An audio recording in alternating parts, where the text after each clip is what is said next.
Namaskar. Today we are going to discuss a theory called yoga. It's a yoga philosophy or yoga theory. Last time we have seen in Sankhya theory that how we are created. That is theory of creation. There's knowledge about the creation. We have seen in that Purush, a principle of consciousness, that with principle of Prakriti came in existence, and because of the ignorance, he got involved in this creation, because creation is so beautiful. And because of that, he came into the problems. Problems like what we call kleshas, 5 kleshas. That's called 5 afflictions. 5 afflictions, there's a cause of the pain. Cause of the pains. You can also call that crippling affliction of our nervous system. And these 5 kleshas or afflictions are, number 1 is rag. Rag is a sort of attachment. That because of the attachment, we do a lot of wrong karmas. If you like someone and someone is disgracing him or her, you won't like that. And second klesha is dvesh. Dvesh is just a sort of aversion. No matter how good someone is, if you have aversion against him, you would never like to hear that. So it's your hate, aversion inside. So third klesha is what we call avidya, ignorance. So a lot of action in our body we do because of the ignorance. And then we have asmita, that is ego. And a lot of action we do because of our ego. I'm a doctor. If some patient has not given me good vibes, he has not spoken well or kind to me, that's my ego. And then I can get angry and I won't treat him, for example. So that's my ego. So I do wrong karmas because of that. Then at last, Abhinivesh. Abhinivesh is a sort of fear of death, or fear of what is not reasonable, that unnecessarily you are now having fear of what's perhaps is not going to happen. Oh, it will happen on its own time. So you are just young of 20 years and you are afraid of death. No. So your all actions and your all karmas are because of these we call kleshas. And these kleshas are in fact what disturb our mind. And we develop 5 type of vrittis. Vrittis is behavior, is a sort of your how you react to someone. So it's your state of mind. And that 5 type of vrittis, these are the basic natures of the mind. And number 1 is perception. Praman, we call that. Perception.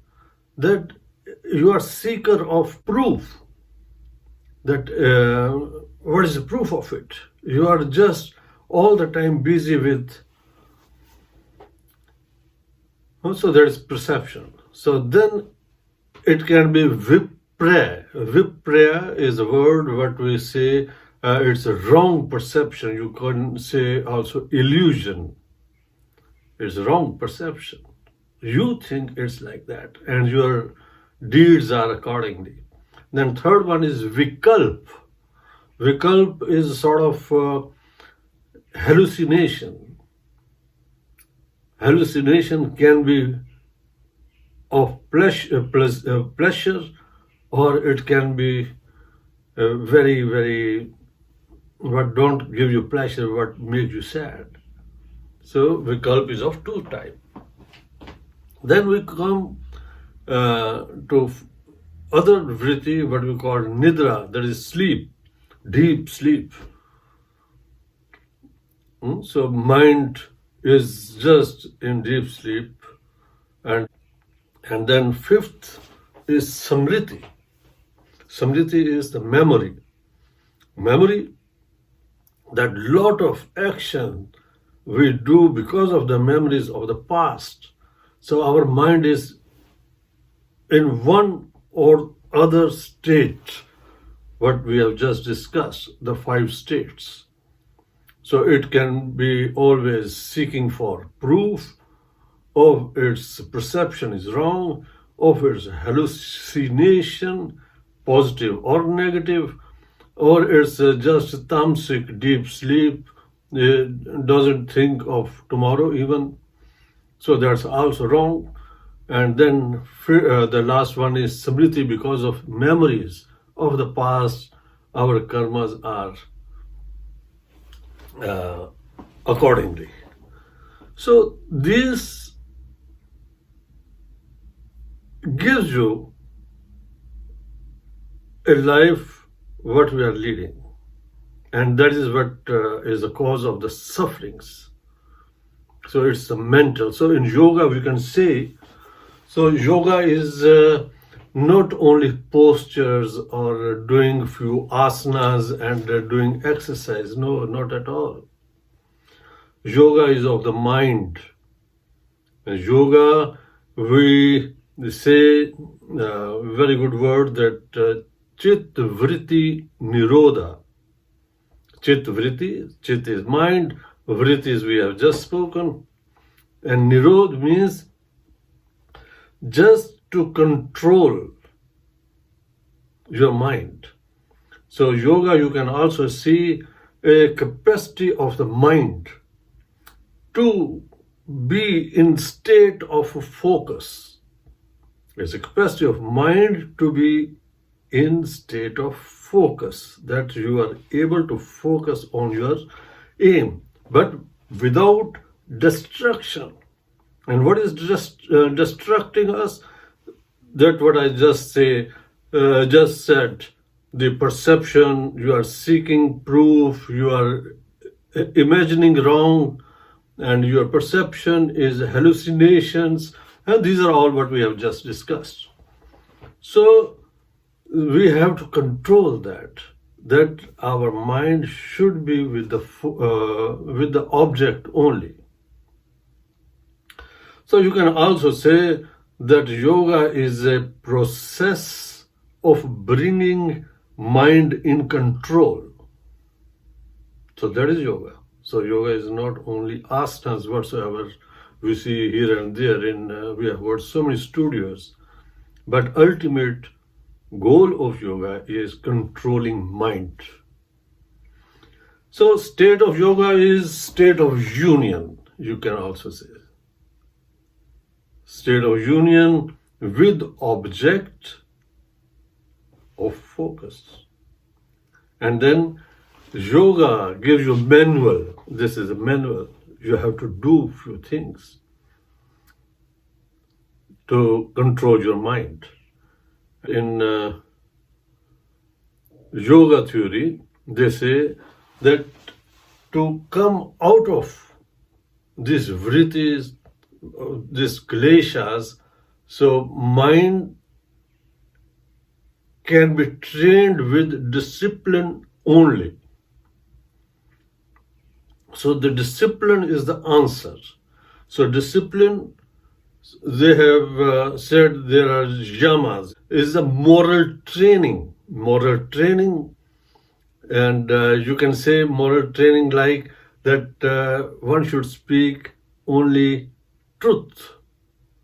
He should be not doing any violence. Brahmacharya, that he should follow a sort of celibacy, not literally, but he should be having all the senses in control. That all the sensory organs give you pleasure. And because of pleasure, you won't be able to focus on the object of your goal. So it's disturbing. It will hinder in your achieving the goal. That's why you have to make commitment to yourself that you won't be entertaining all the sensory organs. That is brahmacharya here. And then asatya.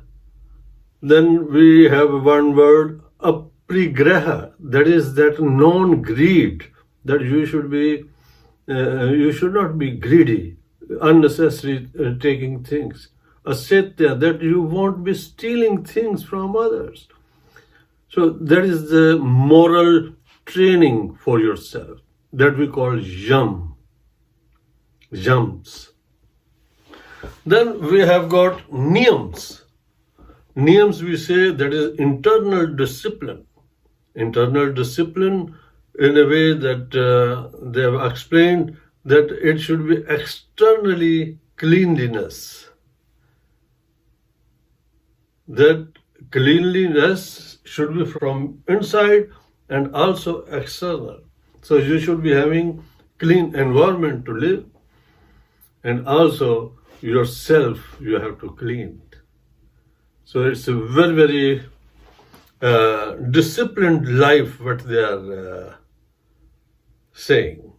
So then is santosh. Santosh is satisfaction whatsoever you are having.